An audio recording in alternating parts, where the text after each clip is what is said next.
My question, I guess it's more of a musing that I've had for a long time, is about this whole idea of intention, the power of intention, will, manifestation, and the idea of choice.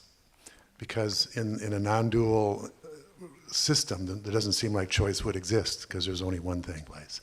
Do you have any thoughts about that, or?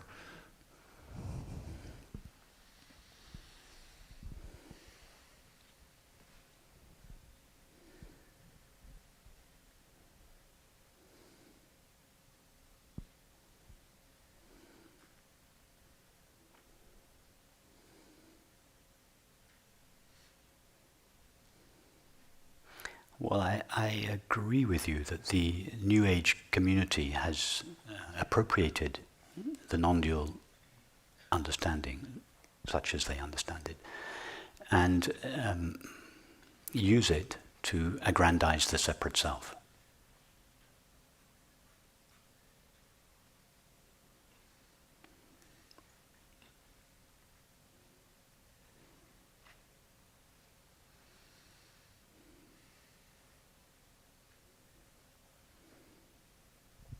Is it possible that we could be, you spoke to the woman in the back about, if you're in the right consciousness, if you're coming from love and intelligence, have an intention that came from that would guide you towards a manifestation that would serve the whole, rather than to pull one away from that sense of wholeness?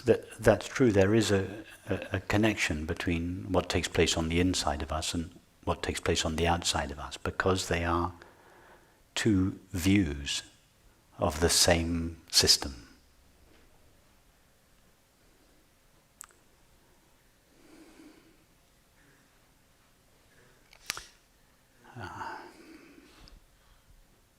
Let's go back to Mary and Jane. Mary dreams the entire world inside herself, and she sees it from Jane's point of view.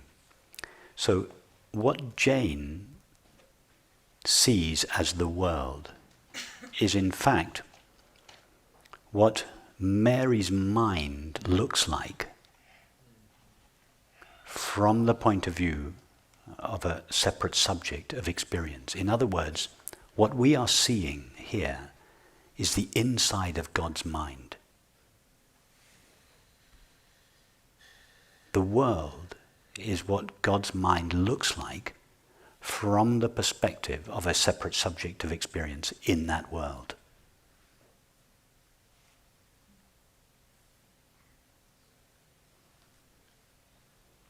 When I use the word God, obviously I mean infinite consciousness.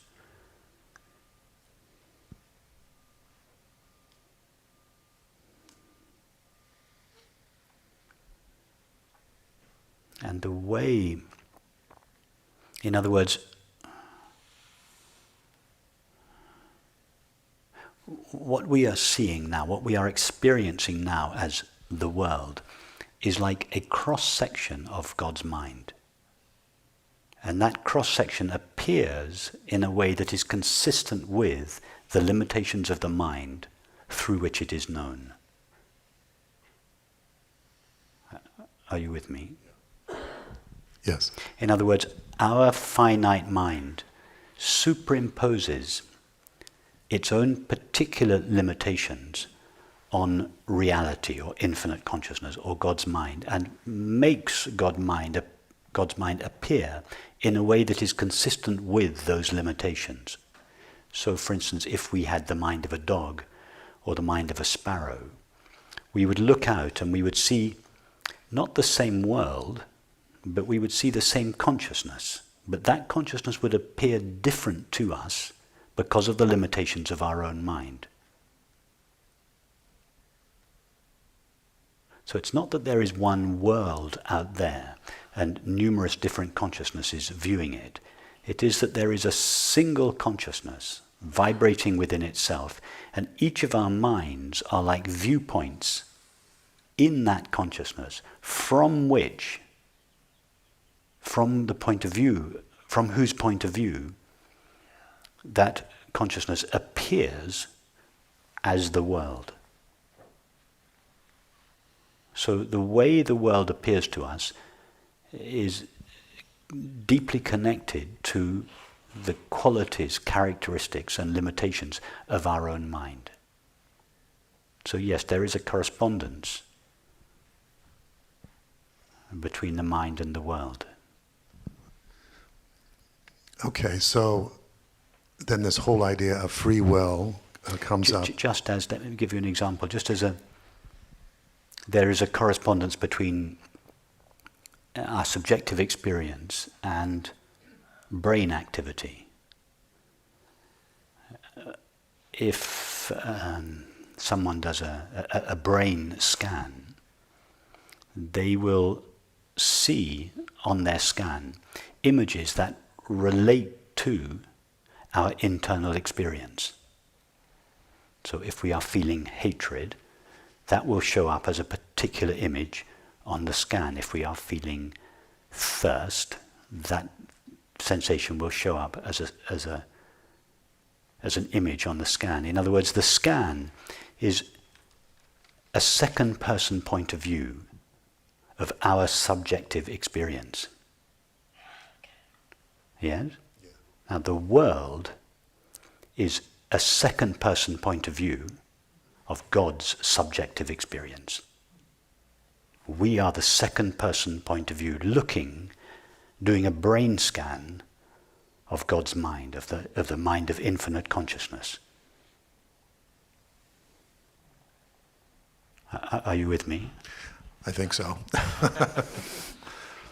So are you, in this explanation, are you accounting for what seems to be what a mind would, how it would impact or create or manifest according to the content of the consciousness that's being held? The mind doesn't create because it's not an entity in its own right. The only one that creates is consciousness. But it sees a certain but what way. it sees and what it experiences is consistent with its own structure or its own limitations.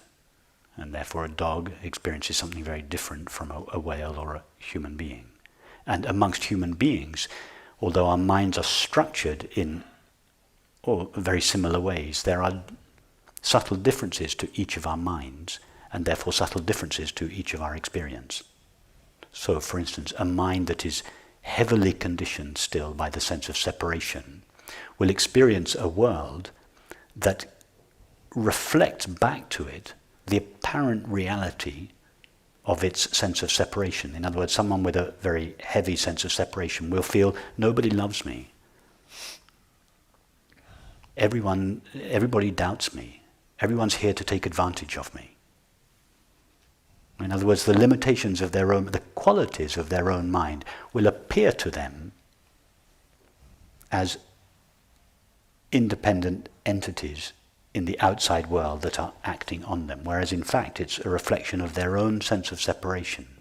And do you then see that there's a correlation then for someone holding that viewpoint, correlation between that particular state of mind and what shows up in their relative reality? In other words, if someone believes that they're not lovable, they will draw to them people who will prove that they're true, that they're right about that. As opposed to them it's just sort of coloring their perception, but has no outer manifestation. Yes, somebody that feels that they are essentially not lovable will tend to attract people who don't really love them. They may be attracted to them physically, they may end up having an affair, but it will all go wrong because at the end they'll feel unloved and they'll reject the other person and think it was their fault.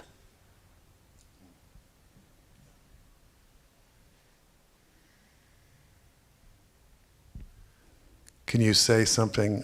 If someone wants to take the mic, just grab it. This is such an important topic for me personally. I hope others as well, because it seems like a dichotomy, especially in the spiritual arena right now. So this idea that we think we choose Yes. a particular choice that appears to be a choice, that's not actually true, because in a non-dual environment there's no such thing as choice, right? There's choice, but there isn't an individual chooser. Right. So there isn't a chooser. So what we would consider taking credit for making a choice is erroneous. Yes, taking credit for anything, and indeed taking the blame for anything, is like, to borrow an image from Jean Klein, it's like the clown that comes on after a performance and takes the applause.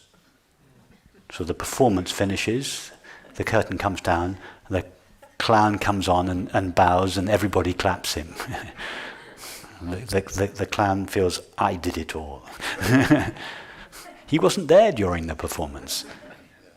That's the separate self. The chooser, the performer. But somehow we have it, yes, we grok it in a way that we think that we do you're that. You're right. And we feel we have choice, we have freedom, for good reason. And that is because Mary's mind is free. Mary could have any dream she likes.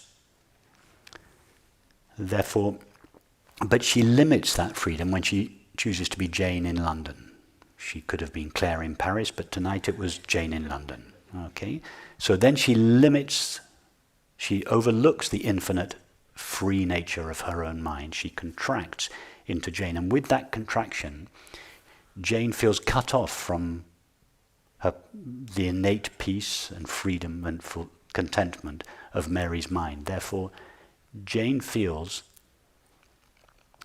she doesn't feel completely free, but she feels that she has freedom. And the freedom that Jane feels is an echo of Mary's absolute freedom in her finite mind. So Jane feels, well, for a start, Jane loves freedom above all else. And she feels that it's her birthright. She doesn't feel that freedom is something that she should have to earn, or that freedom is something that some people should have more than others. She has this innate sense. Freedom is it's my birthright. It's everybody's birthright. And she's right, because she has an intuition that the limited freedom that she feels is an echo of the absolute freedom of Mary's mind reverberating in her mind. So each of us feels, at least to an extent, that for a start, we all love freedom. Is there anyone here that doesn't love freedom? All people love freedom. All animals love freedom. But we feel that our freedom is limited, and rightly so, because our minds are limited. So the freedom we feel is an echo in each of our minds of the absolute freedom of consciousness. So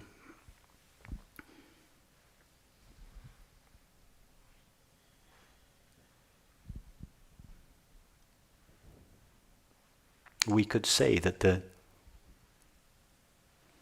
task of the individual mind, the finite mind, is to use its freedom in a way that serves its origin and expresses its origin.